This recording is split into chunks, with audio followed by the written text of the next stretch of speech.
नाले में गंदगी में कौन जाता है? शुकर। तो शुकर की व्याख्या भागवतम की है आचार्य क्या के नाक से सूंघते हुए अपनी चीज ढूंढता है गंदगी में, उसको शुकर बोलते। सु करती थी शुकर, नाक से सूंघते होते में तो उसको शुकर कहते। क्योंकि एक ही जानवर है जो गंदगी में जा सकता है, इसलिए भगवान समय के अनुसार अवतार लेते हैं, समय स्थिति के अनुसार, काल के अनुसार। तो ऐसे भगवान जब अवतरित हुए दोनों का बहुत घनासान युद्ध हुआ, तो भगवान ने तुरंत क्यों नहीं मारा बताइए? भगवान में ताकत है, भगवान में क्या है? भगवान शक्तिशाली। तो अवतार लेने के बाद तुरंत हिरण्यकशिपु को क्यों नहीं मारा? क्योंकि भगवान को वीर रस का पान करना था। और हिरण्यकशिपु हिरण्याक्ष कौन है? जय विजय। उनको शापित करके भगवान ने वीर रस का पान करने की इच्छा। भगवान जब वीर रस का पान करना चाहते हैं, भगवान को जब खुशबू होती है कुश्ती खेलने की, तो किसी लल्लू पंजू के साथ नहीं खेलते, क्योंकि भगवान का इज्जत का सवाल है। अपने बराबर अपने पार्षदों को निमित्त बनाकर शापित कर कर उनके द्वारा वो किसका आनंद देते?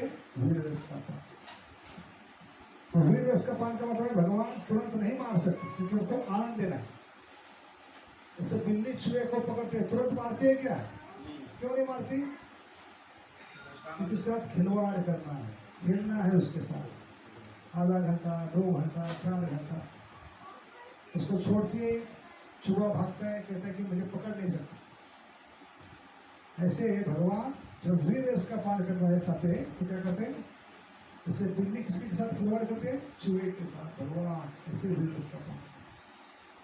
लेकिन जब समय आया तो भगवान ने क्या किया? एक क्षण में सिर्फ कान के नीचे लगाया नहीं, टच किया। तो भगवान कौन है? पहले अवतार है जिन्होंने आई टच इस्तेमाल किया। क्या टच किया?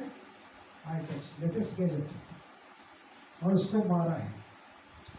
अरे जब बड़े भाई को पता चला तो उसने प्रतिज्ञा ली, खून का बदला खून, जब तक विष्णु को खत्म नहीं करूंगा तब तक शांति से चैन से रहो। लेकिन विष्णु को मारना इतना आसान नहीं। तब नारद ने आए और उन्होंने चाबी मार दी। क्या कहने लगे?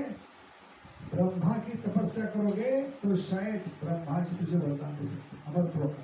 कौन सा? अरे अमरत्व प्राप्त करेगा तो विष्णु को मार। तो ये नारद की गहरी चाल थी, समझ गए? नारद को इस लीला को क्या करना था? फास्ट फॉरवर्ड करना। इसलिए किसके पास जाने के लिए बताया? ब्रह्मा के पास, क्योंकि विष्णु के पास वो नहीं जाएगा, कम से कम ब्रह्मा के पास जाएगा। ब्राह्मण पुत्र है और ब्राह्मण पुत्र के नाते उनको ज्ञान था इस सृष्टि के निर्माता कौन है? ब्रह्मा जी। ये कई लोगों की गलत धारणा होगी है विधाता, लेकिन दुय्यम विधाता है, दुय्यम निर्माता है। प्रथम निर्माता कौन है? भगवान कृष्ण। जैसे घर बनाया, कौन है मालिक? आप है। तो घर जब बनाया तो उसको बुलाया, जो बिल्डिंग बनाते हैं उसको क्या कहते हैं? कॉन्ट्रैक्ट बुलाया, बिल्डिंग कॉन्ट्रैक्ट। उसका यहाँ किचन चाहिए, वहाँ बाथरूम चाहिए, वहाँ संडास चाहिए। तो ओरिजिनल डिजाइन किसका है? प्रभु जी। उन्होंने बताया यहीं पे हमें किचन चाहिए, यहीं पे बाथरूम चाहिए। कोई जब आइडिया मालिक देता है तो कॉन्ट्रैक्टर उसके समान क्या करता है? ब्लूप्रिंट बनाता है, डिजाइन बनाता है। ऐसे ओरिजिनल मालिक कौन है? भगवान।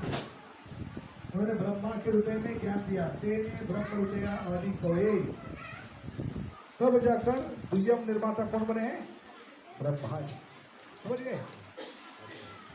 लेकिन कई लोगों को लगता है कि ब्रह्मा ही श्रेष्ठ है, विधाता है, लेकिन उनको ज्ञान देने वाले कौन है? उनके बाप।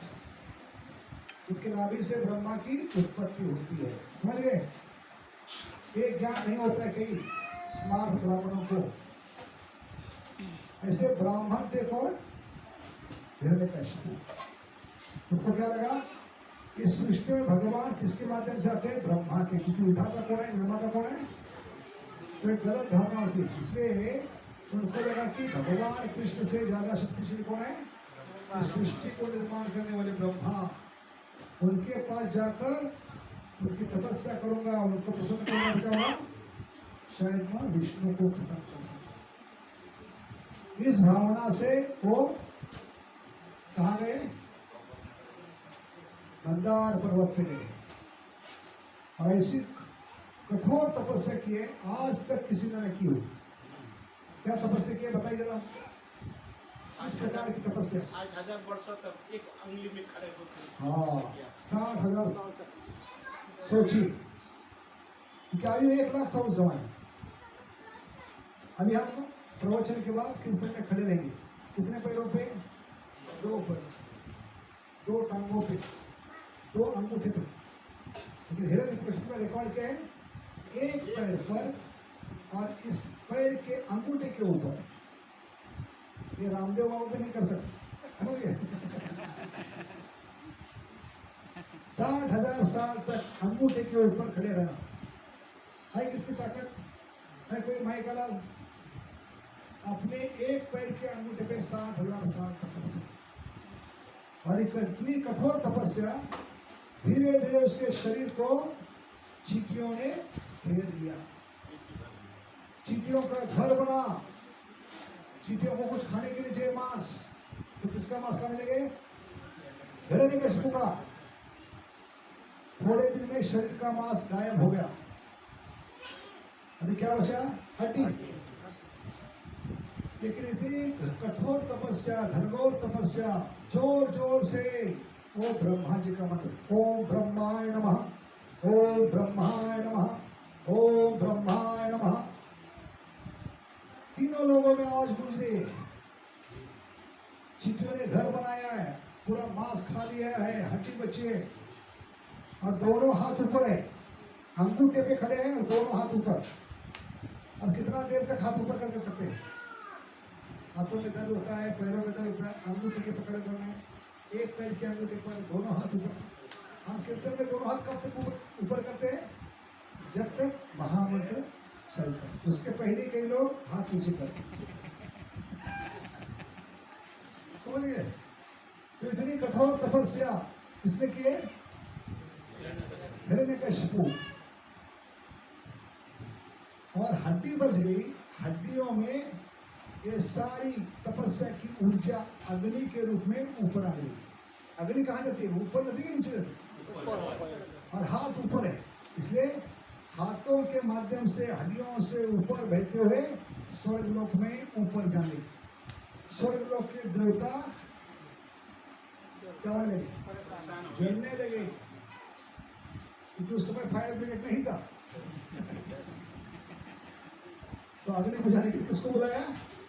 ब्रह्मा जी को। आपका उपासक इतनी घनघोर तपस्या कर रहा है, शायद हमें जलाकर खाक कर देगा स्वर्गलोक में, इसलिए उसको जाकर शांत करो, जो चाहिए उसको दे दो और हमें बचाओ।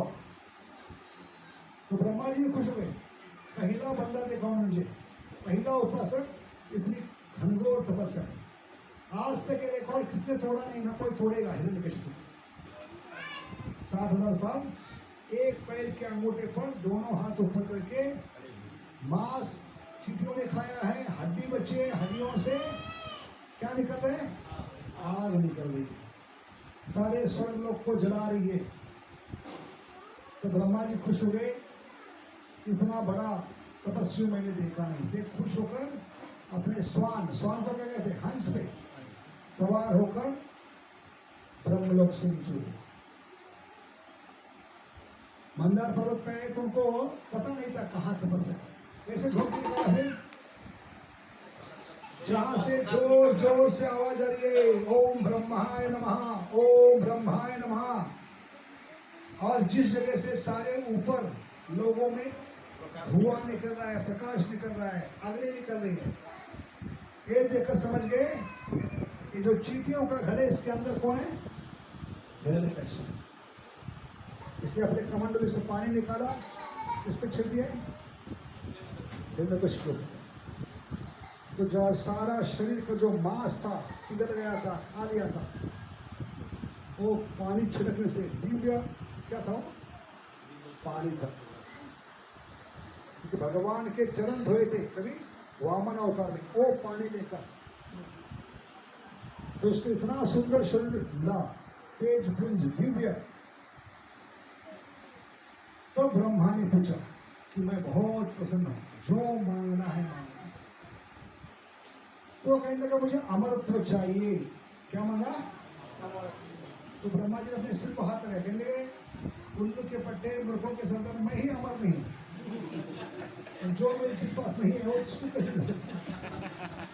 हम सामने वाले व्यक्ति को क्या दे सकते? जो हमारे पास है, जो नहीं है वो कैसे देंगे? तो रास्ते में कोई भिखारी आकर मुझे कहेगा 1 लाख रुपए की, कहां से दूंगा मैं? है कि नहीं? वो अवस्थपति ब्रह्मा जी, लेकिन तपस्या से इतने खुश थे, कहते इसके समान कुछ मांगो। अरे ब्राह्मण पुत्र है, कश्यप का पुत्र है, बहुत दिमाग था उसका तेज। तो हिरण्यकशिपु ने अपना दिमाग लगाकर पहली LIC पॉलिसी निकाली। क्या निकाली? LIC पॉलिसी क्या लिखते? क्या लिखते? Table A, table B, table D, table C। बैठिए बैठिए, बातचीत करते, हाथ चलाए, मुंह मत चलाए, ठीक है? तो LIC में क्या होता है? लाइफ इंश्योरेंस पॉलिसी में ऐसे नहीं मरूंगा, वैसे नहीं मरूंगा, ऐसे नहीं होगा, वैसे नहीं होगा, ये सारे शर्तें डालना था। कौन? हिरण्यकशिपु। बातचीत मत किया, प्रभु जी हरि बोल। नहीं तो कोई उठाएगा नहीं उसको। तो हिरण्यकशिपु कौन है? पहला इस सृष्टि का इंश्योरेंस पॉलिसी निकालने वाला, बीमा निकालने वाला पहला व्यक्ति। सारी शर्तें डाली।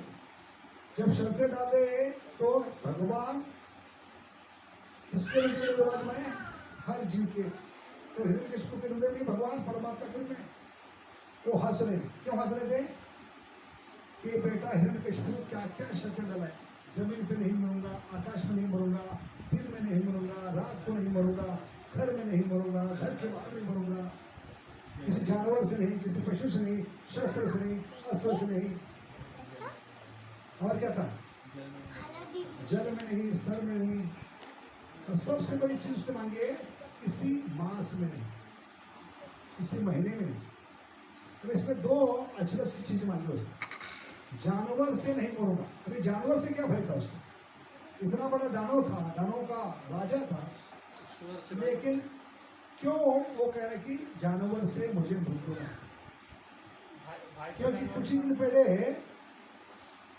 हिरण्यकशिपु को कुत्ते की मौत मारा था जानवर के रूप, और एक कटु अनुभव उसको मालूम था, इसलिए फिर से शायद जानवर के रूप में आ सकते हैं। उसने क्या शब्द बोली?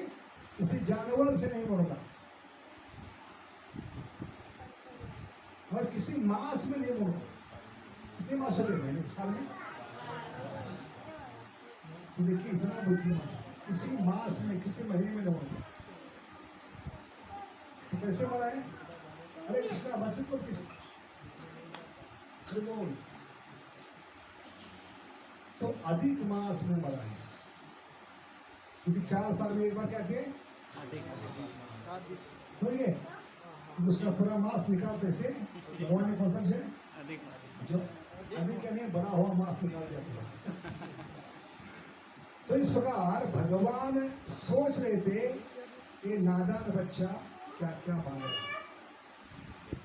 भगवान सोच रहे थे परमात्मा के रूप में मैं उसके दिल में विराजमान हूँ, सिर्फ अपने हाथ को आगे बढ़ाकर उसके दिल की तार को छीन दूंगा तो जगह पे उसको हार्ट अटैक आएगा।